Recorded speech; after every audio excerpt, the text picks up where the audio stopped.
Assalamualaikum warahmatullahi wabarakatuh. Kembali lagi di Akuntansi Internasional. Kali ini kita akan membahas tentang perbandingan praktik akuntansi keuangan di negara Prancis dan Italia. Kita mulai materi pembelajaran kali ini. Sebelum memulai materi pembelajaran kali ini, perlu kita ingat bahwa di dunia ini terdapat klasifikasi kultural yang telah membagi negara-negara berdasarkan masing-masing budayanya.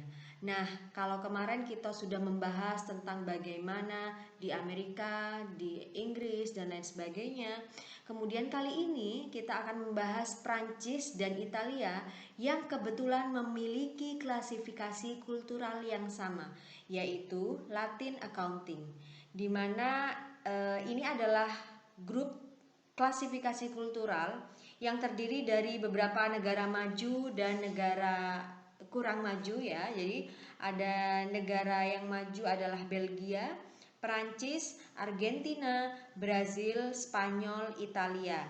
Sedangkan untuk negara yang kelompok dalam klasifikasi kurang maju dalam Latin Accounting adalah Chili, Kolombia, Meksiko, Peru, dan Uruguay. Juga ada beberapa negara koloni yang juga termasuk di dalam Latin Accounting, yaitu Zaire dan Senegal. Di mana Latin Accounting ini sebenarnya cenderung relatif konservatif dan sekretif dibandingkan dengan negara Anglo-Sajon, yaitu Amerika. Ya, jadi inilah perbedaan di antara negara-negara yang ada di dunia ini. Kemudian kita bagi dan saat ini kita akan membahas mengenai Latin Accounting. Yang kita akan pelajari adalah terkait dengan materi pembelajaran, yaitu yang pertama, hal yang berpengaruh terhadap akuntansi di negara tersebut, bagaimana penyusunan standar akuntansi keuangannya, bagaimana pengukuran akuntansinya, dan bagaimana pelaporan keuangan di berbagai negara secara global. Mari kita simak materi pertama kali ini.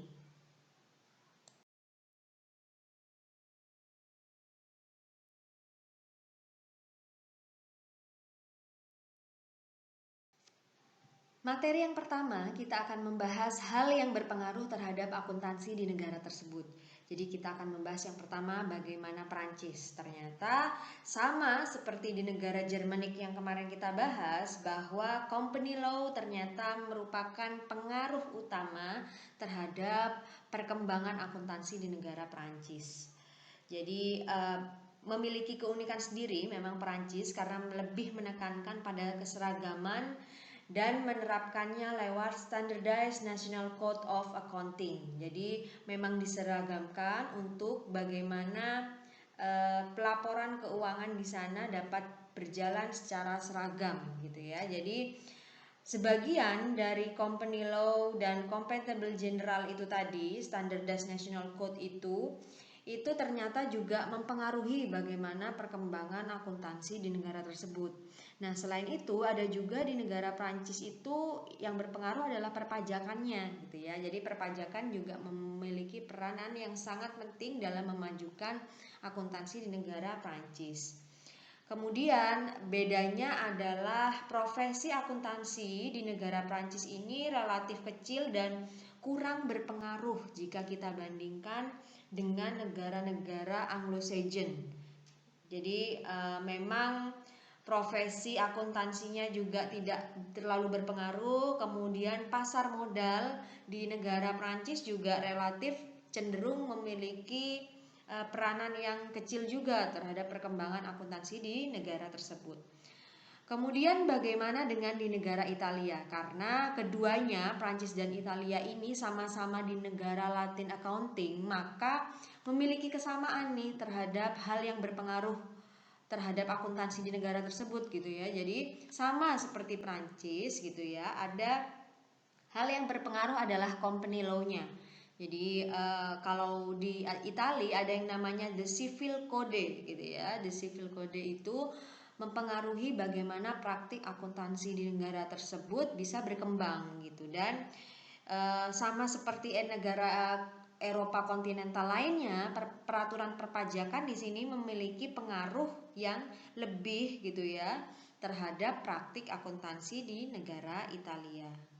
Jadi itu keduanya memiliki kesamaan yang hampir sama gitu ya, atau malah bisa disamakan bahwa mereka karena memiliki kesamaan kualifikasi dari kultural tersebut sehingga menyebabkan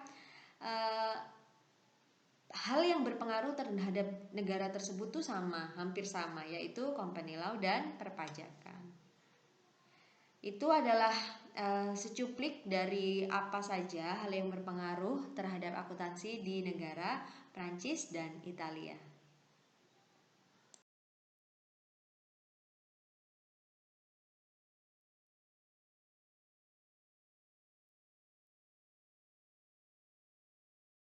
Selanjutnya, kita akan membahas bagaimana penyusunan standar akuntansi keuangan di kedua negara tersebut.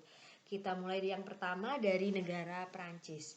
Jadi, Prancis sendiri dalam penyusunan standar akuntansi keuangannya melibatkan beberapa pihak gitu ya, 5 perusahaan besar yang dianggap dia terlibat dalam penyusunan standar akuntansi keuangan di negara Prancis.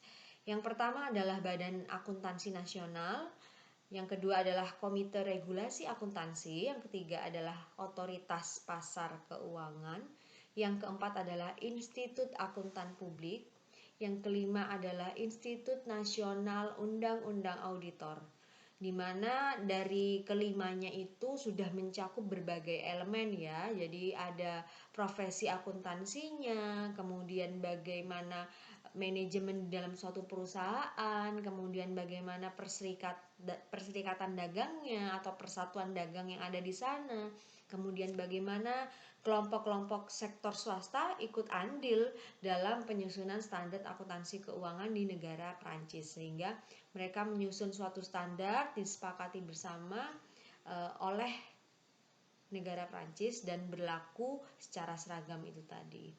Kemudian selanjutnya kita akan membahas tentang Italia.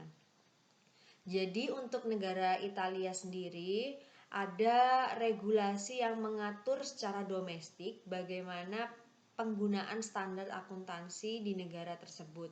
Jadi ada yang namanya Banca d'Italia, di mana Banca d'Italia ini sebenarnya adalah suatu bank gitu ya, suatu bank sentral yang mengatur seluruh kegiatan baik itu sektor ekonomi khususnya ya di Italia dan menjadi bagian dari European System of Central Banks. Jadi dia tergabung adalah salah satu bagian gitu ya dari federasi central bank yang ada di Eropa seperti itu.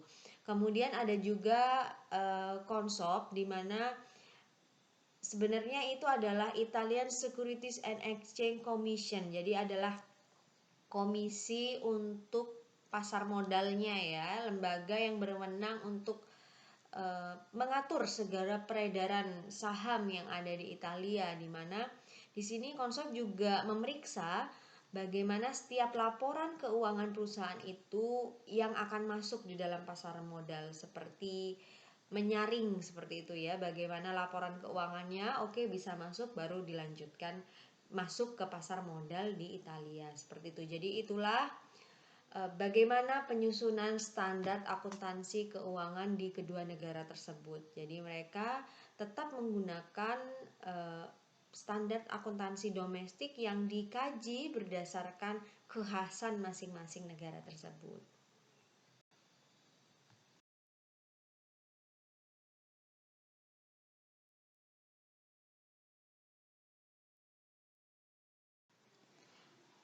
Selanjutnya kita akan membahas bagaimana pengukuran akuntansi di kedua negara ini. Jadi kita mulai dari Prancis terlebih dahulu. Jadi di Prancis itu untuk asetnya didasarkan pada historical cost. Kemudian untuk inventorinya dipakai metode LOCOM. Untuk cost-nya itu harus dihitung dengan menggunakan metode FIFO atau average gitu ya. Jadi LIFO tidak diperkenankan digunakan di Perancis. Berbeda dengan Prancis, bagaimana dengan Italia? Samakah? Ternyata untuk historical cost yang digunakan tetap ya sebagai dasar penilaian yang diadopsi oleh the Civil Code, sama seperti Prancis seperti itu. Kemudian untuk inventory dipakai metode Locom gitu ya, sama. Kemudian ini yang mungkin berbeda yaitu bagaimana cost dihitung dengan menggunakan last in first out yaitu LIFO. Nah, ini adalah kebalikan dari Prancis yang tidak memperbolehkan menggunakan LIFO, maka di Italia justru yang digunakan adalah metode LIFO. Itulah pengukuran akuntansi di kedua negara tersebut.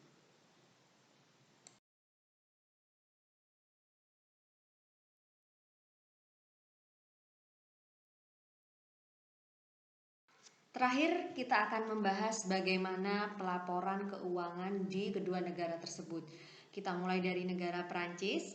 Jadi di negara Prancis ini laporan keuangan terdiri dari neraca konsolidasi, laporan rugi laba, kemudian laporan dana atau aliran kas bersamaan dengan laporan perusahaan induk. Jadi meski demikian kadang perusahaan yang besar itu cenderung menyajikan laporan konsolidasi itu secara terpisah dalam suatu laporan khusus gitu ya, di mana laporan tahunan oleh direktur juga disajikan. Namun seringnya laporan direkturnya itu terpisah dari laporan tahunan. Nah, seperti itu pelaporan keuangan di negara Prancis. Selanjutnya di negara Italia.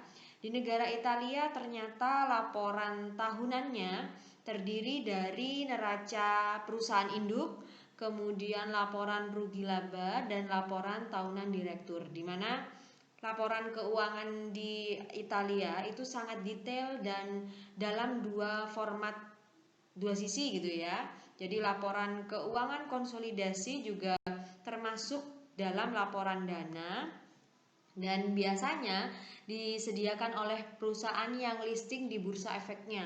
Jadi ini sangat mirip sekali formatnya dengan Amerika Serikat. Nah, seperti itu pelaporan keuangan di kedua negara tersebut. Oke, itu tadi materi tentang bagaimana perbandingan praktik akuntansi keuangan di negara Prancis dan Italia. Semoga bermanfaat dan tetap semangat. Billahi taufik wal hidayah. Wassalamualaikum warahmatullahi wabarakatuh.